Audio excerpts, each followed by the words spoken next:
Hi, good afternoon, everybody. We're just going to give it a minute and allow time for other people to join. For those of you that don't know, it's Wednesday today, halfway through the week. It's always a good sign. What we're going to do is welcome our panelists who are here today, offering a whole load of wisdom and insight into mental health. Hashtag Security Minds Matter. Follow us on LinkedIn. Hope you're having a good day. Okay, so welcome everybody. Thanks for your time in advance. It's great to have you here. This webinar is being recorded. So if you would like a copy of this, just drop us a note in the chat box and we'll make sure that you are on the list to receive that link. We will be sharing it on LinkedIn as well, www.ifpo.uk.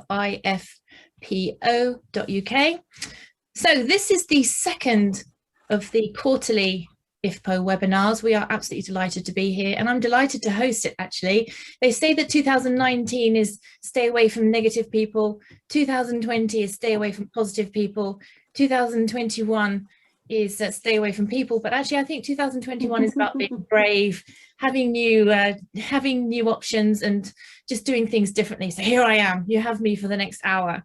So we're going to invite you to ask questions, drop them in the chat box as well. And that way we can be sure to direct your question to the most appropriate panelist. Okay, so an introduction to IFPO. IFPO is, an organisation that wants to be recognised as the centre of excellence and primary provider of education and training products and services to the security industry. If you want to know more, get in touch. You'll be hearing a little bit more about some of the projects we're involved in a little bit later on. So I'm just going to start off with a little icebreaker. This is what they call the human test. Can you pass the human test? This is a test to see if you're human. Completely stolen and plagiarized from Z Frank, who has this on Instagram. Look out for it. So let's imagine we're in a large conference room. And when you hear something that applies to you, you're going to raise your hand. Imagine you're with lots of people. We're all dying to get there. Number one, have you ever picked your nose in a public place? Oh, yeah. And caught someone watching you? Number two, have you ever laughed or smiled when someone said something shitty towards you? And then wondered for the rest of the day why you reacted that way? Have you ever seemed to lose your airplane ticket 1,000 times as you walked from the check-in gate to the departure gate? Yeah. Number four, have you ever tried to guess someone else's password so many times that you actually end up locking them out of their account? Yeah. Panelists putting their hands up every time here. Have you ever had a nagging feeling that one day you'll be discovered as a fraud? Definitely. Have you ever hoped that there was some ability that hadn't been discovered yet that you're just naturally great at? Yeah. Have you ever broken something in real life and found yourself looking for the undo button in real life? Have you ever found yourself smiling like an idiot while texting with someone? Have you ever subsequently texted that person the phrase, "I'm staring at the phone smiling like an idiot"? Have you ever been tempted to and gave in to the temptation of looking through someone else's phone? Have you ever had a conversation with yourself and suddenly realized you're a real arsehole to yourself? Has your phone ever run out of battery halfway through an argument? And it sort of felt like the phone was breaking up with both of you. Have you ever woken up blissfully and suddenly been flooded by the awful remembrance that someone had left you? Have you ever lost the ability to imagine a future without a person? that is no longer in your life? Have you ever looked back on that event with the sad smile of autumn and the realization that futures will happen regardless? Congratulations, you've now completed the test. I am so human. You're all human. Look at all the things we have in common. We feel joy the same, we hurt the same. With depression alone being the leading cause of ill health and disability worldwide, can you say with any certainty at all that you won't succumb to significant mental health challenges in the future? Okay, let's introduce our panelists. We've had some of them just along the way there. We've got Paul McGregor, Leanne Stant, Damien McDonough, and Becki Heath, and they're just going to introduce themselves for about a minute each, so you get to know the gravitas of who we have with us today. Paul, over to you. Well, thank you for having me. I'll give you the surface level side of Paul first, which is the founder of Every Mind at Work. Every Mind is a business, a mental health partner for organizations, and our biggest client is the Co-op. Our smallest client is a small recruitment company of 3 employees. And our overall mission is to try and normalize mental health conversations in the workplace and to try and change the approach from a reactive one to a more proactive one. And I'm sure we'll talk about it more in this session today, but I've been campaigning for mental health for the past 4 or 5 years, sharing my own personal story, and really grateful for having the opportunity to be here today as well. So that's the surface level version of Paul. Thank you, Paul, and looking forward to hearing a lot more from you later. Leanne. Oh, thank you, Paul. Hi, everyone. My name's Leanne Stant, or Lee. I work for an organisation called Talkout. Our vision is to drive transformation across the globe, and we use a market-leading change development platform in 3 arms, and I look after, along with my brilliant colleague Nat, the educational piece. I've been working in the world of wellbeing and engagement forever, probably about 15 years now, from all different genres of organisation. And like Paul, I am here to drive change, and it's happening. I'm also that person who has to pick their nose on the way home in the car from a flight. So I'm human as well as everything else. Thanks, Yolanda. Thank you, Leanne. It's great to have you. I'm just going to introduce Damien McDonough, who is also on the board of IFPO and represents our specific Irish contingent. Over to you. That's great, Yolanda. Thanks very much. So Damien McDonough is my name. I'm a security professional with over 19 years experience within the military and the private sector. I hold a master's in security and risk management from the University of Leicester. I also hold a postgrad cert in healthcare and austere environments from the University of South Wales. I'm currently a member of ACES as well, and the Irish chapter specifically. I'm also a member of the Security Institute, and as Yolanda has kindly said, I'm also a member of IFPO UK and the Irish contingent. So that's really it in a nutshell for me. He hasn't also told you he's incredibly good to have at hand if you're in the jungle, but we'll talk about that a little bit later on as well.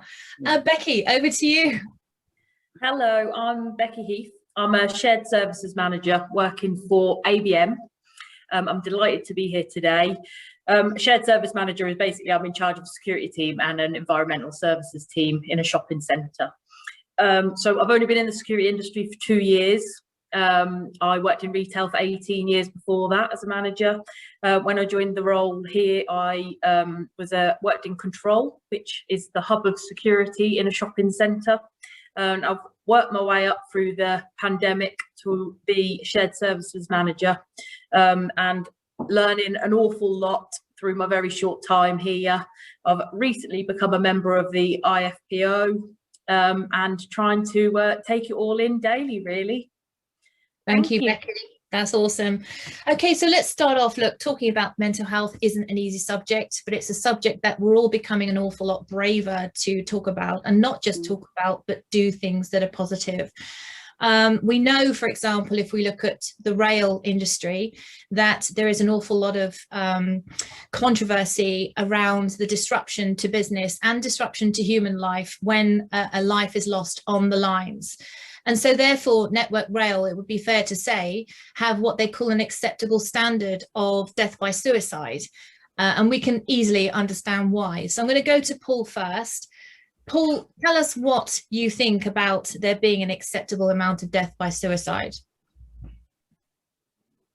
Big question. I mean, of course, we're all working towards zero suicide, right? I mean, what's the aim if, you know, we can't accept a certain number? However, that's of course very difficult to do, and maybe that's not going to be possible in my generation. But I feel like we all have the ability to set up the next generation and future generations of how they perceive mental health. You know, from my own experience, suicide is something that is so difficult to deal with. The way I explain suicide for a lot of people that are bereaved by suicide is grief with a volume turned up. And I do the work that I do, and I share my story quite openly, because when I was 18, I sadly lost my dad to suicide. And my dad was someone who had no signs of a mental illness, right? Like no warning signs when it happened.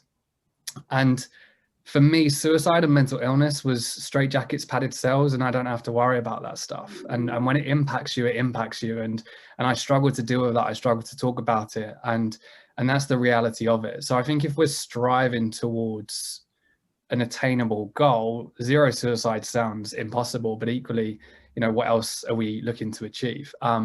So yeah, I think we've all got a personal responsibility to let's talk about it. You know, this session's a great example of that. Let's do all we can to be vulnerable, to show up, and to try and change the culture and the stigma that surrounds mental health, because that will better equip the next generation and the generation after that and the generation after that. You know, I'm still pretty young, I've got kids, but I'm hoping that when I'm a great granddad that I might sit back and say, hold on, the conversation's moved along a little bit here, and you know, we are actually seeing mental health in a very different way. It isn't straitjackets and padded cells anymore. Making people feel alone. So yeah, I mean, I'd love to get to zero suicide, and yeah, I'll do all I can to try and get us there as well. Thank you, Paul, and thank you for, you know, sharing your vulnerability with us. Leanne, tell us about why, you know, death by suicide shouldn't be tolerated in any sense. Firstly, Paul, thank you for sharing your story there. It's very brave, and thank you so much. Yeah, and my point, I would just want to reiterate Paul's point, is that there should be zero. And with the education piece, with the fact that people are talking openly now about mental ill health and suicidal ideation, which means suicidal thoughts, as some of our guys will be aware of, the importance now is making sure that we talk openly. And with that, there's a conversation, because with suicidal loss, there's a ripple effect, as we all know. And it's, as Paul's just beautifully explained there, that was a member of his family, and I am very lucky that I have a family who talk openly about how they feel, particularly my son, who has talked recently about his own struggles. So I think it's important for us to get that foundation set. Let's have that conversation, and eventually, like Paul says, in our lifetime, I'm a lot older than you, Paul, that there will be a massive change to the figure. Thanks, Leanne. Thanks, Yolanda. So, Damien, tell us why, you know, suicide, death by suicide, what they call now successful suicide even, has a huge relevance in your world. Well, I suppose what I will do, Yolanda, I'll talk about my experience with successful, I suppose, people who successfully terminated their life. A friend of mine, we had a conversation. It was how would you say, not a friend I would have seen every day, but we would have kept in contact maybe once or twice a month. And the friend contacted me on a Monday, you know, was having problems, general chit chat, was saying they were having relationship difficulties. And, you know, you do the friend thing, don't worry about it, everything be okay. Think of the future, think of your children, you know, you'll get through it. You know, relationships aren't everything. If you need to terminate them and move on, you know, sometimes it's better to move on. And then I suppose for me, then that was it. We said we'll touch base then at the end of the week. And then what I found out was on the Friday then that they had taken their own life. So for me, it was a case of, well, it hits you hard, but then it's like, could I have done anything? What happened? You know, and for me, it was a case of, you know, I need to be a little bit more aware of conversations with people, reaching out, ensuring that the communication piece is open. And, you know, everybody's life is, well, so hectic. Well, not in the last say 12 months with COVID, we've all been stuck at home. But definitely previous to that, our lives have been hectic, and you tend to forget about friendships, and you tend to forget about reaching out and communicating with people. So for me, it's just to really let everyone know that the lines of communication are open.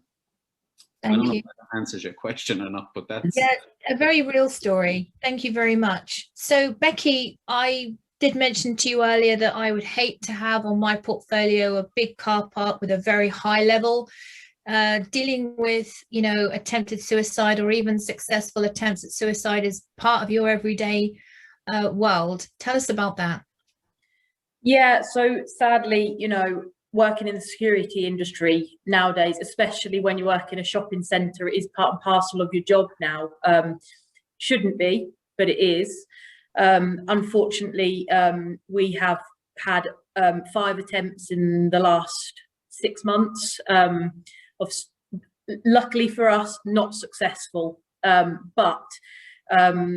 So my last was a female who was radioed over from control that she was on there was like a bridge that goes over to the road. She was on that. So myself and another member of staff made that. I was first to her location.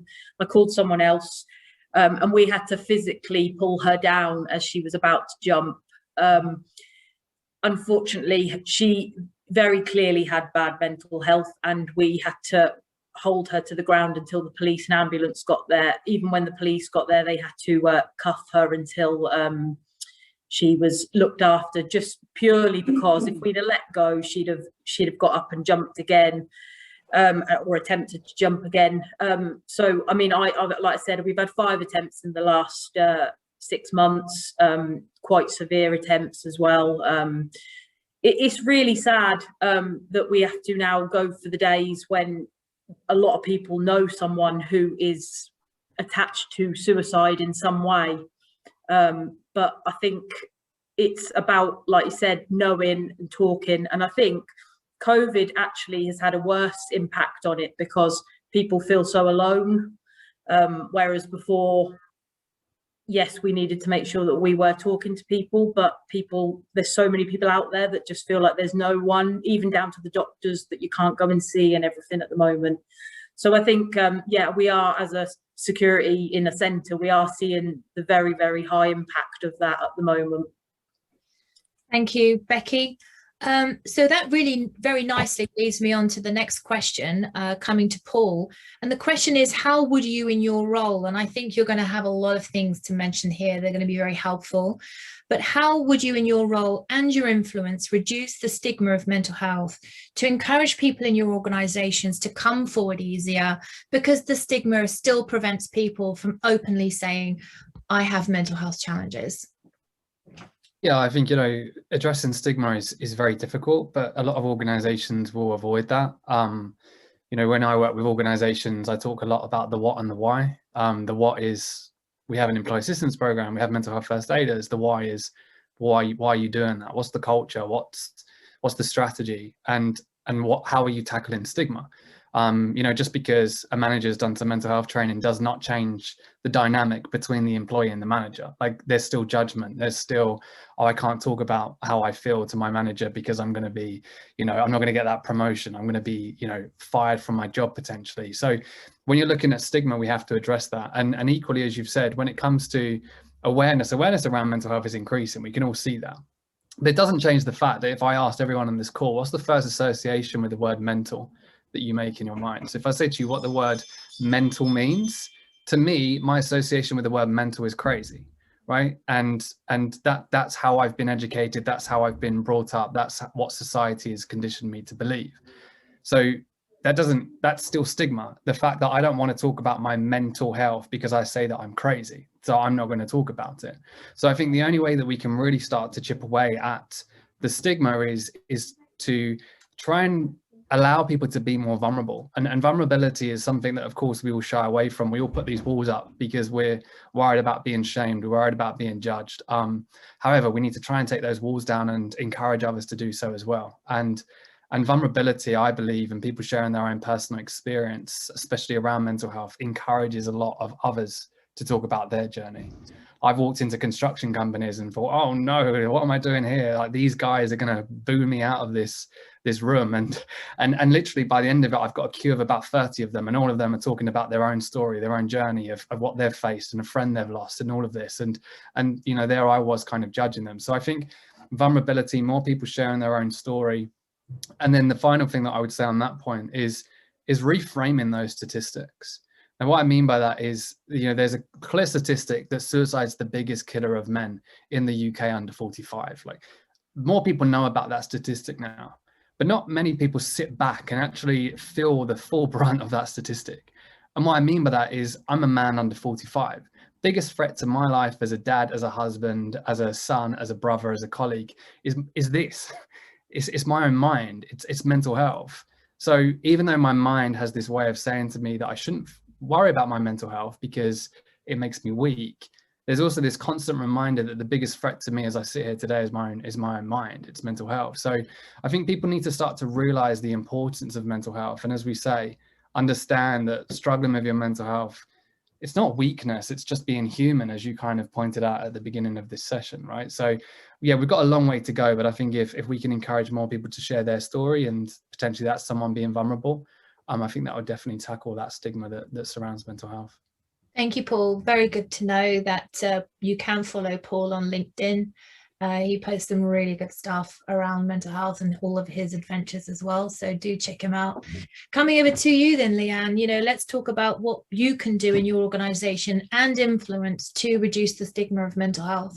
Yeah, absolutely. Paul, I think Paul said everything Paul said, but I can influence personally within my organisation and my team. But I'm a mental health first aid instructor, both adult and youth. And Paul's absolutely right. Having the training is great, but if you haven't got that infrastructure or that ecosystem, then actually you need to do more within the organisation.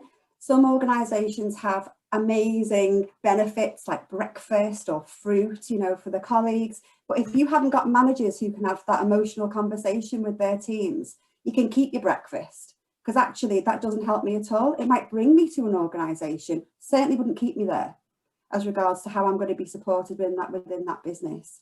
I find, and I have been, I'm just looking at Becky, I am honoured to have worked alongside ABM in the last couple of months, and I'm going to be in the future with cohorts. I'm training within the mental health arena. I hope that I create a really open emotional space. So when Paul talks about being vulnerable, lived experience, particularly when you're in a training environment, is crucial. And that really embeds the learning. So I try to share as much of experiences I've been through. And in my 46 years, when I think back, I've been through quite a lot, really, as regards to mental ill health. But also, when we talk about stigma, we talk about dialogue and narrative. And actually, the language we use is really important. So when Paul talks about mental being, everyone thinks of like ill health when we think mental. That's still very, very apparent, very true. You know, there's a big difference between mental health, because we all have it, and mental ill health that we have conditions, disorders, or experiences with.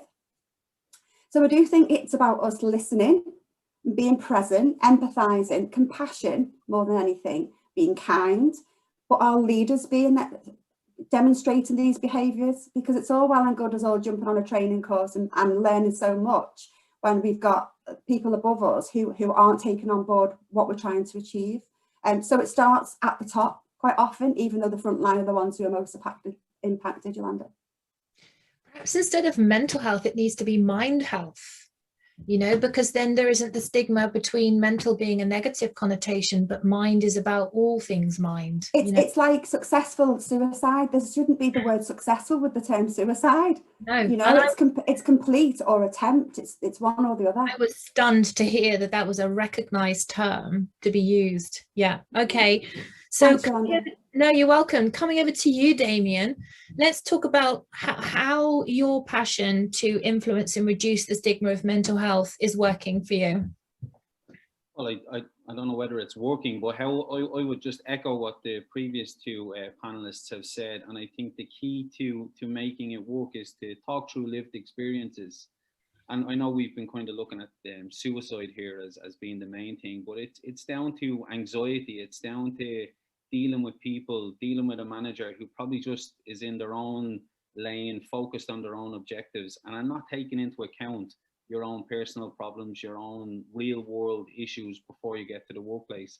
So what I tend to do for myself is I try to make myself look at things objectively, rather than as the manager or as the person in charge. Try to look at it objectively, and if something is going wrong or somebody is out of character or they're just out of sorts, is to say, right, okay, I need to identify what's the cause of that. Why have they started to act that way? And maybe they don't want to speak to me, but it's identifying a work colleague that they do converse with and asking them, is everything okay there? Am I missing something?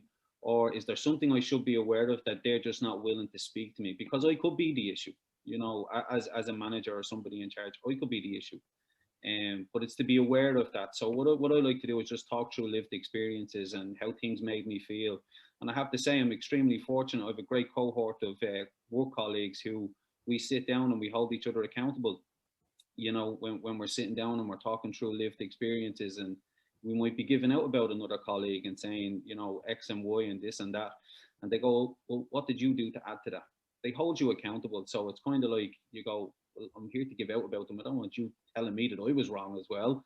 You know, but it's good. I have to say I'm extremely fortunate. I have a great cohort of people who hold me accountable.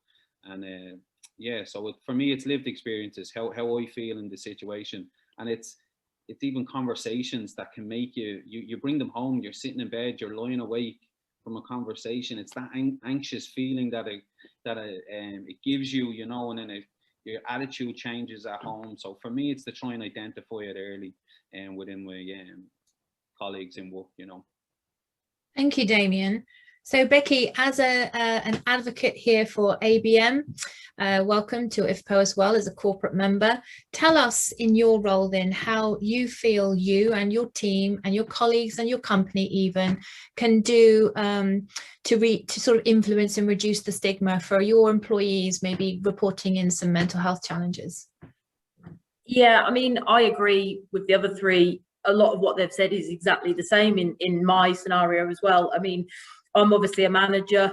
I manage team leaders down, and I've found that some of the best ways to deal with stigma is to talk to them real and honest. I often bring myself into a situation. I've had mental health problems in the past, so to talk to them, make them realize that, you know, I've worked through that.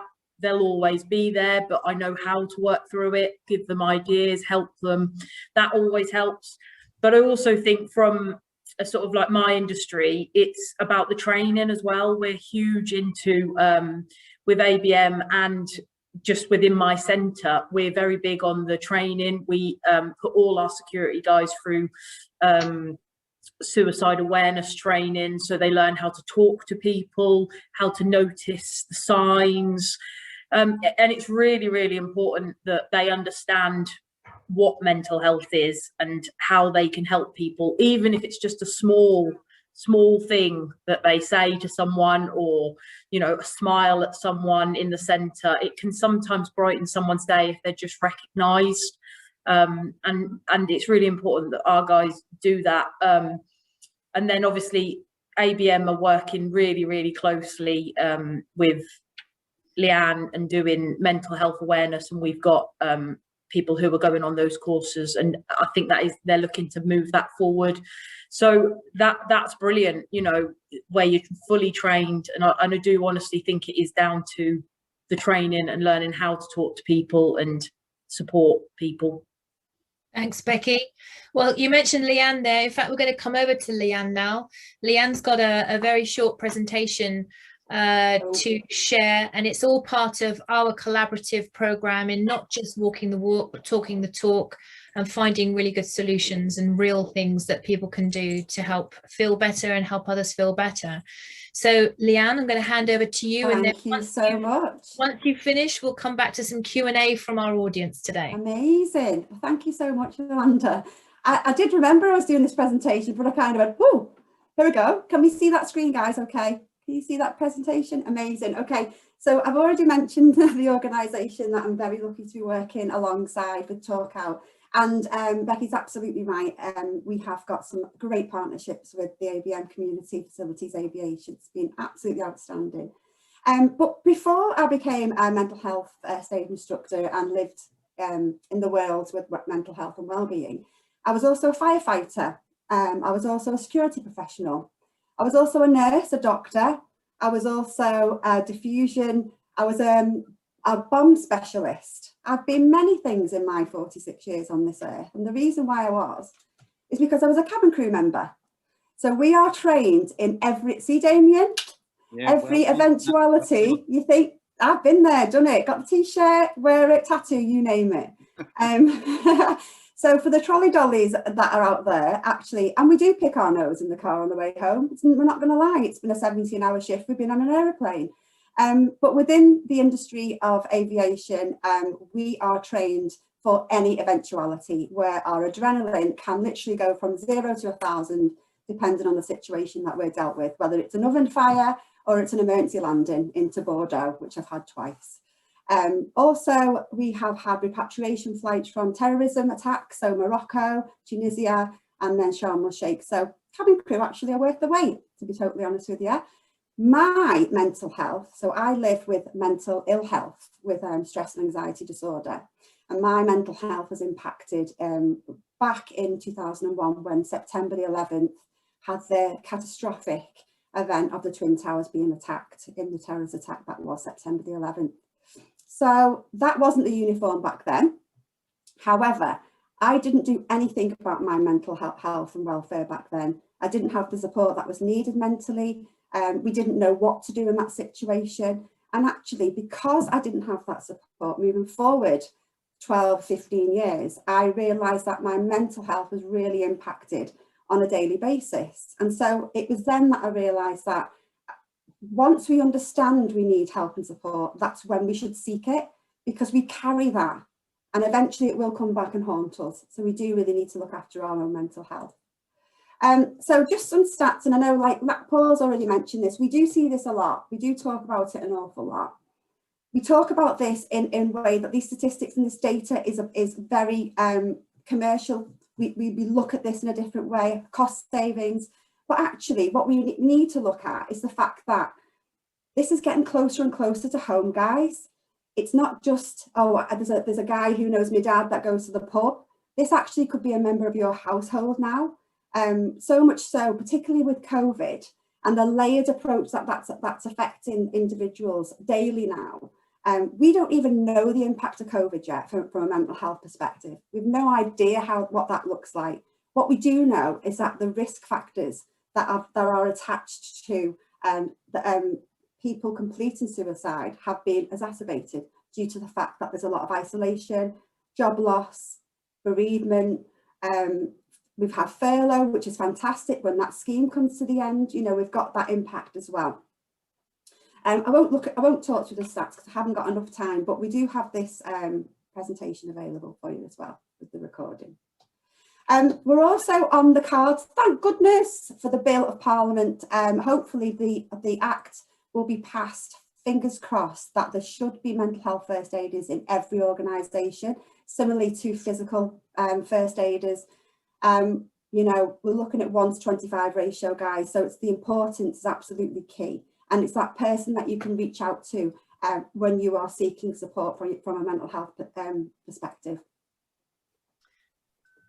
The programme that we run alongside other mental health awareness programmes and line manager training with myself and Nat, we are running the mental health first aid adult programme, which is, Becky had already mentioned, we're working alongside ABM and the guys. The programme itself is really, really effective, very, very important. We've got 4 sessions that we run together, and at the end of the sessions you become a certified mental health first aider. So that's a 3-yearly programme. You refresh every 3 years, similarly to physical first aid as well. We do it online, we do it with 4 half-day sessions with individual learning in between, which look a little bit like this. So session 1, we look at mental health first aid. We look at the introduction of an action plan. We talk about stigma, we talk about the frame of reference, everyone's different, you know, non-judgmental listening, how that's applied within the process. Session 2, we look at suicide and depression. There's always assessments in every session, so we look at case studies, we talk through lived experience. The team that is brought together as mental health first aiders on day one become each other's confidant. So the 16 people or 12 people or whoever's on that course become each other's backbone and support. Session 3, we look at anxiety disorders, self-harm, and we look at eating disorders. And when we talk about the examples, we can see it is very, very much close to home. And you only need to look in, you know, in the news and social media to see how people have been impacted within this arena. And then finally, we look at psychosis, and then we pull it all together and we have a full assessment with everybody, looking at different case studies under different disorders. You're not trained to be a clinician. You're certainly not trained to know everything or make all the answers. You're trained to be intervention. So it's in a really important position to be. You are the person that is the person that looks after someone and then supporting them into another, encouraging, whether that be professional or other help. So we catch and we pass that person forward. It's one of the best programs I've ever run. So we look at some of the data we've got. Even before COVID-19, there was growing mental health crisis issues in the UK. But we talking about mental health, become much more common. We've got more people talk openly about it, whether that's because we're going to talk about this in a second, but is it a trend or is it actually people wanting to share how they're feeling? Within the business, we look at raising awareness, reducing stigma, and helping someone in crisis. And guys, when we talk about crisis, we're talking about someone who is wanting to harm themselves or someone else. That's when it becomes a crisis, and that's when we call for professional help. Intervention is key, and intervention is key for everything, isn't it, when it comes to education and learning, particularly in the world of mental health awareness. So that's pretty much it in a nutshell. The 5 minutes I had, but please reach out to me anytime. The programme that we run, we don't just run as a training programme, it's a partnership, and once the training ends, we still are there to support you on your along the way with the mental health journey that we've started with you guys. So yeah, that's it in a nutshell for you all. Thanks, Leanne. That's really welcome. I found myself thinking, I did actually envisage a whole future world there where there was a mental health first aider in every company, in the same way that there is a fire warden and a first aider. And I'm thinking what a great space it would be to transition into that, but not have it too far in the future. So I guess as leaders and influencers in our own sectors and our industry, we have the opportunity to push those ideas forward now so that we can get ahead and not just follow a trend, because I can see it happening. Let's be a part of that early energy and advocate for it in our own environments. Okay. And encourage that culture piece as well with Paul. What Paul was saying earlier on, Yolanda, it has to be a culture shift. So it's about creating that culture change and have these elements as the tools in the back pocket to help support. Yeah, absolutely. So we've got a question here that's very relevant. There's a view coming over to Paul first, that it's somewhat trendy at the moment to sort of come out and say you have a mental health problem with the sort of social media, social influences. You know, it's digging up a lot of skepticism, which is a bit mean, to be honest, to suggest that there's a trend of coming out and saying you have mental health. So what would you say about that, Paul?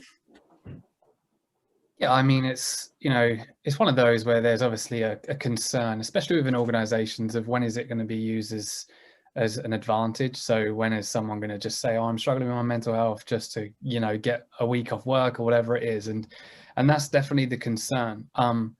However, we all have mental health, right? So everyone has mental health. There's no denying that. That's straight up fact that we all have physical health. We all have mental health. So if more people are talking about their mental health, it will encourage more people to come out, a celebrity or whoever, and talk quite openly about it. So there's going to be a rise in people talking more openly about mental health, which is all I'm concerned about. I'm not concerned about the people coming out. I'm more concerned about the people suffering in silence, right? And the people that aren't talking about it, the people that feel like they can't talk about it, you know, my dad, who suffered in silence obviously for so long, you know, when I was struggling, you know, didn't want to talk to anyone about it. That's the reality of it. And I'm more worried for them. I'm more concerned about them than the people coming out and it becoming this trend. So yeah, there's hesitation from a lot of people, but I think we need to push through that, because the more people that talk openly about mental health, then the better. Oh, Yolanda, you're on mute. You're on mute.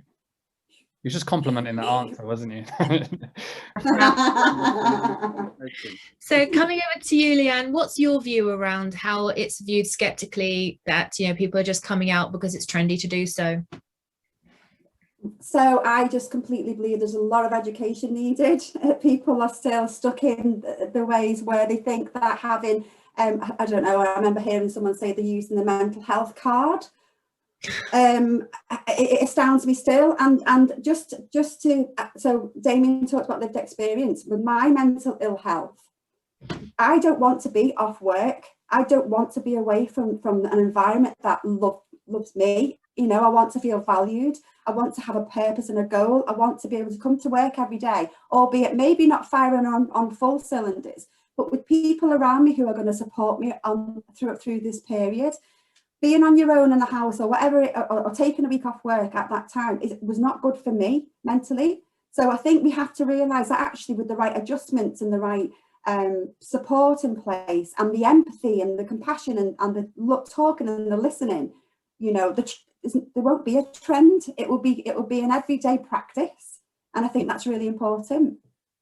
And coming over to you, really, what's your view, Damien, around this criticism of the trend of coming out with mental health illness? It demeans the people who have real issues, doesn't it? Yeah, it does. It's like anything. You need to take it in the context in which it's said and the individual who says it. But just to echo what Leanne said there, the last thing somebody with some type of suffering mentally wants to be is at home on their own, out of the workplace, because then they're left with their thoughts. They're left with this increasing negativity that may be created for them, or they could be creating themselves. So yeah, I think case by case it needs to be looked at individually and taken into context, you know, because I'm sure there is people out there who maybe say they're suffering or use a mental health illness to get off work. Maybe there is. I don't know. I haven't came across any, but maybe there is, and they're taken away from the people who actually do have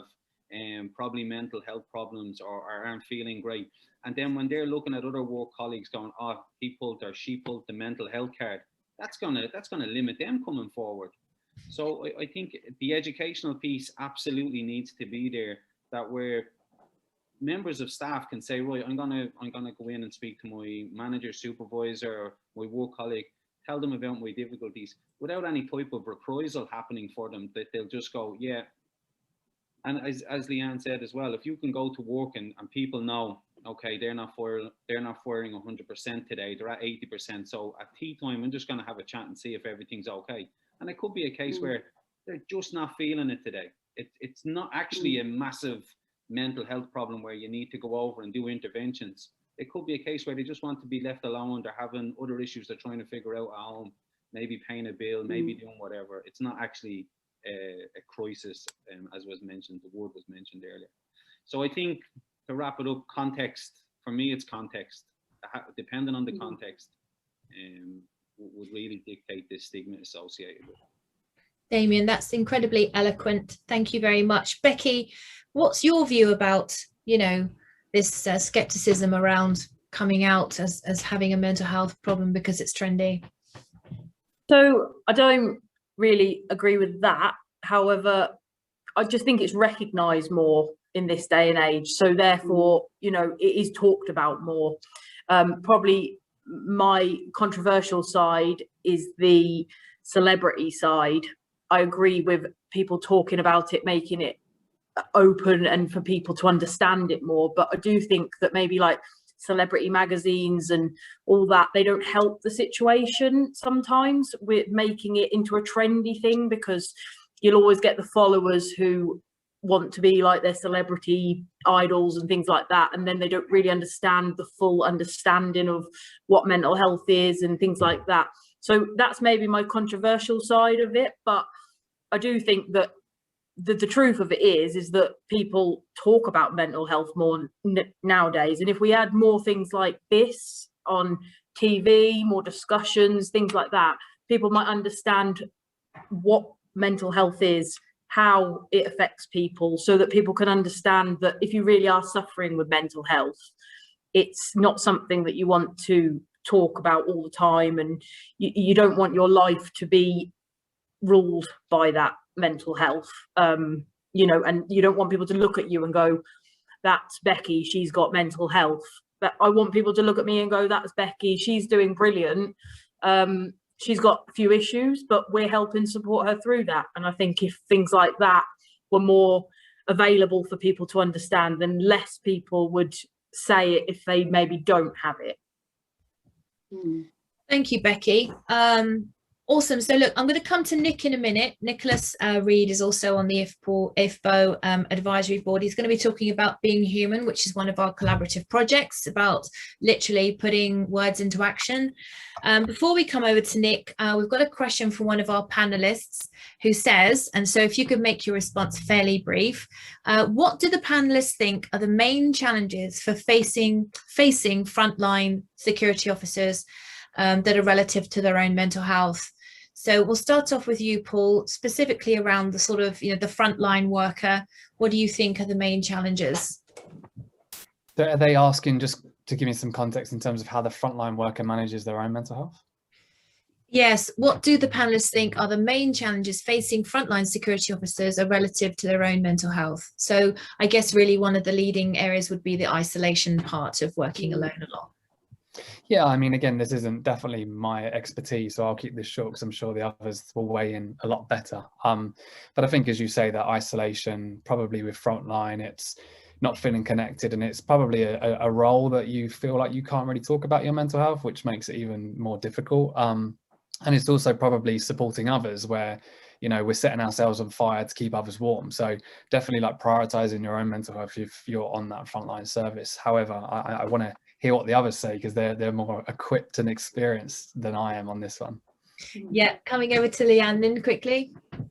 No, yeah, very quickly. I think Paul's absolutely right. There is an isolation piece there, isn't there? But also, like Becky said, she's frontline. She's probably going to be the first person to an incident, the first responder possibly. And then what happens then? So who looks after Becky? Looking after the person who's in crisis. So it's about making sure that everybody's supported within the community, and I mean from the top down and bottom up, everybody. Yeah, Damien. I think it's a great question. What I will say is the main challenge that the frontline security officer has is the fact that they're going to possibly be on a post on their own, and most likely in the night time. Like if you're in retail, you're going to be looking at customers coming in and out. You might not get the chance to be left with your thoughts, but definitely looking at the nighttime security operative. And I think they have a massive challenge being on their own at night time, left with their thoughts. But that then throws it back to us as managers, supervisors, to realise that, and then to reach out at night time in the ungodly hours of 2, 3, 4, 5 o'clock in the morning. What's the harm in ringing them and seeing, just checking in with you, how's everything okay? A 10-20 minute phone call. How valued would an employee feel if the manager was to ring them at that hour of the morning to say, not only are you up, but I'm up to make sure you're all right? Does that make sense? Yeah. Yeah, sounds perfect. Very much so. In fact, I am aware that specifically around Christmas time, when there's a lot more isolation, security officers have a lot less visibility to management. A lot of companies now really do strongly advocate the senior management team going out and meeting them and seeing them and taking them some biscuits and things like that. I think we're getting better at that. But Becky, I think you're probably the best place to talk about frontline security officers and the kind of factors that affect their mental health in the front line. Yeah, I mean, obviously every incident affects everyone differently. And from my own personal, when we've had incidents, I find that it's best that as a manager, I always do welfare calls with them straight after. I get them in, talk to them, make sure that they're okay. But ABM are a great company as well. We have something called Perk Box, and it's a 24-hour counselling line that we put all our guys to if they want to talk to anyone 24/7. You know, it is about the talking, and, you know, and some of them just want to discuss what's happened. Some of them I need to call for a few days after just to keep checking in on them. Some of them, they seem all right. You know, they do the same with me if I've been involved in the incidents. I mean, we're quite lucky. We do always have a controller in, and we always have then a guard in. So we have two people that can talk to each other at night time. So although they're essentially lone working out in the area and they might have to go to an incident on their own, they will always have someone to go back to. They always know I'm at the end of the line, so they'll call me if any incident happens, whatever time of the night, so I'll discuss with them.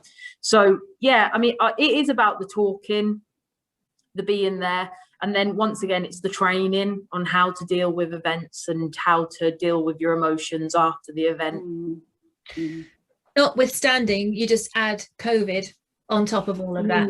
And then you've got an even greater issue that we all need to be aware of. Okay, so coming over to Nicholas Reed now. Nicholas, I'm going to let you introduce yourself because only you can do that in that sort of suave and sophisticated way that you do. You mean whilst sat in a car in a service station? Yeah. My name's Nicholas Reed. I've been in the security industry for a little over 20 years now. Spent the last 8.5 working in the healthcare sector. For my sins, I sit on the advisory board for IFPO UK. And as Yolanda has already referenced, one of the projects we've been involved in is developing a training course to address many of the things that we've been discussing today. The course itself is called Being Human, and it's been developed in collaboration with specialist training providers Ethos Farm. And Being Human isn't a one-off training course. It's actually a series of mini courses or modules that build upon each other, consolidating in a progressive educational and development series that have been broken into manageable steps and themed around specific topics. They're suitable for everyone across the security industry at all levels, and can either take all of the modules, or people can select the relevant ones of interest or specific need to them. As you progress through the modules, they become progressively more specialised, looking at some of the individual themes we've talked about during this webinar. And they explore the concepts of mental health and well-being, but delivered in a very approachable, understandable, memorable, but above all, usable set of tools through a series of lessons. And most importantly and relevant for this webinar, they've been specifically written for security professionals, taking into account the areas we work, the varied situations we find ourselves in. Module 1 of the course is just about to be released, and it's actually called Being Human, Behavioural Awareness. It should take less than an hour to complete, and it introduces and starts to address some of the range of behaviours that security professionals may witness or even experience themselves in their roles. But it explores the underlying causes to those behaviours, whether they be mental health, physical health, fear, such as through control and coercion. It explores neurodiversity, the impacts of drugs and alcohol, and also broader issues that we've mentioned, like the pandemic or national depressions, as in the financial type, the economic impacts on people. And it's relevant whether these security professionals are dealing with the public, dealing with their clients, their colleagues, their families at home, or even themselves.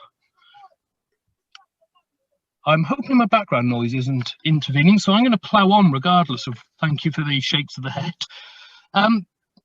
Rather than, the course focuses rather on second guessing or attempting to diagnose each person that we encounter. It's focused on treating them as individuals in their own right and in their own circumstance, hence the name. It's about being human. And the purpose of the course, or in this first module, is to deliver the initial takeaway tool to help security professionals with such encounters. And this is called the human tool. Overall, as I've said, the course will build upon this initial encounter. Sorry, I'm slightly distracted by what's going on right outside my window, but I'll come back to that. It builds up on what is going on in their initial encounter, and it draws upon a lot of the principles in mental health first aid, in suicide intervention, from employee assistance programs, and from sector experts and consultants. But above all, it draws on real lived experiences from security professionals. So it takes the material that might form clinical psychologist or counselling courses and simplifies the complex ideas and breaks them down into usable and digestible tools and segments that can be taken away and applied to real security situations. Each of the modules themselves will, upon successful completion, will carry a certificate to be recognised as part of continuous professional development. And the concept of the course is that it will build upon each module in a layered fashion and provide a very comprehensive range of mental health and well-being tools and understanding for security professionals in their deployments. Thank you. Thank you, Nick. That's awesome. And thanks for obviously being very patient and waiting in your car as well, and for giving us that amazing content. Okay, so we really do feel like we're right up against the clock now. We've got 2 minutes left. I'm just going to come to each of you first, Paul, and then Leanne, just to give, I don't know, maybe one idea, one suggestion that you think you would like to share with everybody. Mine, for example, would be about prioritizing my time so that I don't feel guilty for missing someone out, that I actually do readdress my priorities and I'm not too selfish with my own time when I know there are other needy people. That's something I'm going to take away. Paul, over to you for a quick 30 seconds. I think, you know, the human element to mental health doesn't go away no matter what industry you're in, right? So I, you know, obviously haven't got a lot of experience in security, but like Damien said and Becky said, it's checking in with others. It's just simple human, you know, tasks that all of us can do, and that's equivalent to co-op retail staff. You know, it's equivalent to someone who works in tech. You know, just being human is kind of the message that I'd like to share. So yeah, very insightful discussion. Thank you for having me. But yeah, be more human is, I guess, is the takeaway for me. Awesome. Leanne, over to you. Yeah, I agree with you, Yolanda, taking time for others, but I also, and we talk about this in the training, is that we talk about putting our own oxygen mask on first before we can help anyone else. So I think it's important to make sure that we practice our own personal self-care. If I don't practice my self-care, I'm not well. So therefore I can't help anyone. So make sure that we look after ourselves. Great point there, Damien. And what would be your tip or advice? I suppose, Yolanda, this is, there's no one tool fixes all here for this one. I think the main thing for this is continuous education, continuous awareness, and for the industry is to have open lines of communication without reprisal for any staff member, top, bottom, or bottom up. You know, it's to have that open lines of communication, that it's not going to be used in a malicious way against the individual if they do come out with some of their feelings. So it's communication for me, because that would probably be the cause of it. Communication. Thank you, Damien. And before we sign off, last but not least, Becky. Yeah, communication, talking, and hear people. Don't just listen, hear them and take on what they actually say, react to what they say. So yeah, that communication, again, it's got to be the key for the future. So thank you, everybody. It's been an absolute pleasure to host this webinar and talking about Security Minds Matters. Danny, we've got a slide that has a link for anybody who's interested. Martin Gill asked us to just give a nudge to his thought leadership webinar coming up on Tuesday, the 4th of May. I know many of you probably are aware of his amazing webinars. Anyway, this one is a very special one, 3:30 on Tuesday, because all the panelists are international IFPO members including myself. I just can't get enough. Anyway, thank you so much. Good mental health, stay positive, and enjoy the rest of your week. Thank you, everybody. Cheers, guys. Thanks, everybody.